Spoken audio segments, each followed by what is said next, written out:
Listen, 40 years have flown by. It's the end of an era for Fort Myers High football. Head coach Sam Sirianni Jr. has retired after 27 years as a head coach and 40 years overall, ending a 57-year run of a Sirianni leading the Green Wave football team. We've been told by a lot of people in the county, my dad and I and the family, that we bleed green. I consider Fort Myers High just an extension of my immediate family. I'll remember Coach Sammy really as the heart and soul of Fort Myers High School. I started here in 1969 as a 5-year-old water boy, then went to school here and then did all my coaching and teaching here. I was a linebacker, and as I started coaching, I was a defensive guy. Our staff was top-heavy defensively. Most of us had defensive backgrounds. My dad had great foresight, and he figured that based on everyone's age and where they were in their career, that he one day would hope that, that I would become the successor. It's always a funny story. He called me in and he said, "I've got some good news and bad news. I'm going to send you up to a camp." And I said, "Oh, that's good news." I said, "What's the bad news?" He said, "Well, you're now the offensive coordinator." And I kicked and screamed, but at the end of the day, I realized he wanted me to learn the entire game. From 1990 on, I was an offensive guy, called plays for 25 years.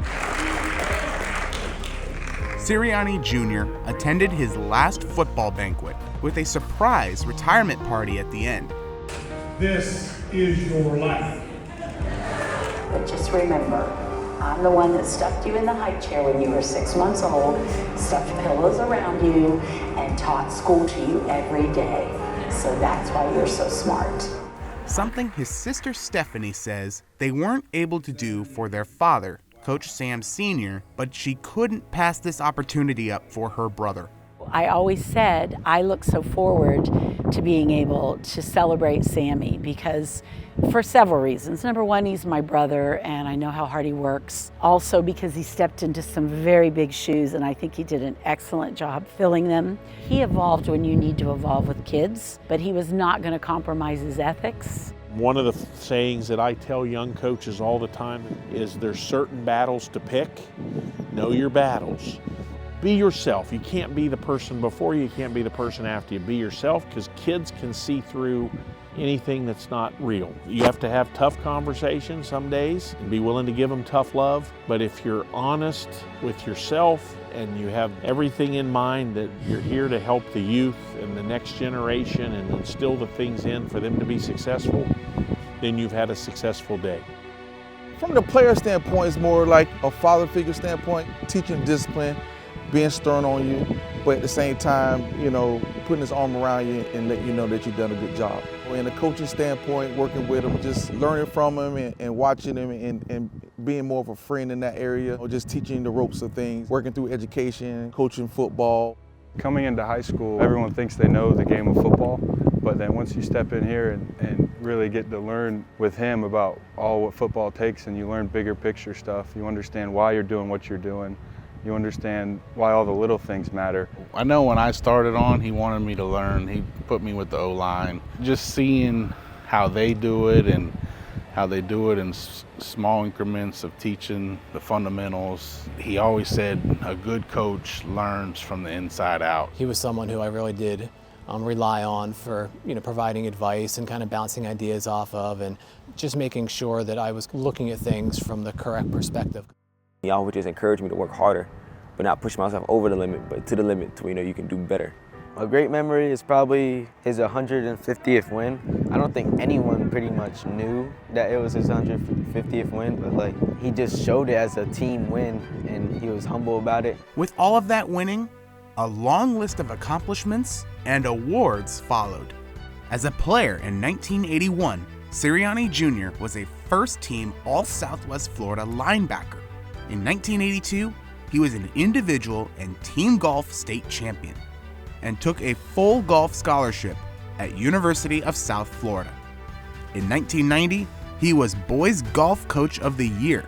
He was elected into the Fort Myers High Hall of Fame in 2000, the Lee County Hall of Fame in 2018, and the Florida Athletic Coaches Hall of Fame in 2021. As head football coach, Sirianni Jr. collected a 175-81 record. 15 district titles, 9 conference titles, 9 Conference Coach of the Year honors, 16 regional quarterfinal appearances, with 8 wins there and 3 regional semifinal wins. Sirianni Jr.'s success adds on to the Sirianni legacy his father, Sam Sr., built. They are the only father-son duo to coach at the same school for 57 consecutive years and to win 100 games each in Florida. They are one of 3 father-son duos to go into the FACA Hall of Fame and one of 2 duos to be head coach at the FACA All-Star Game. With those accomplishments came connections he can't replace. We have left an indelible mark on Fort Myers High School athletics and the community. Relationships with the players, the relationships with the staff, the relationships with the Fort Myers High community, those are priceless. I mean, there's no way to put a price tag on them. You are a true testament of a great greenie and great coach. Thank you for all the years of great service you've given us. Coach Sammy, I love you. So grateful for everything you've poured into me and all these student athletes amongst the years. Enjoy your retirement.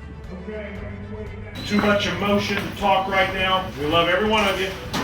Think of what you accomplished while you're here. I know it hurts. It should hurt with the time you put in it.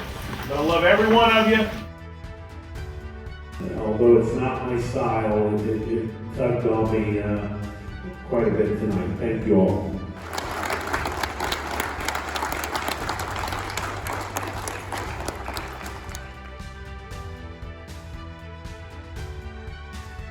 This is Adam Hodjost with Lee Schools TV.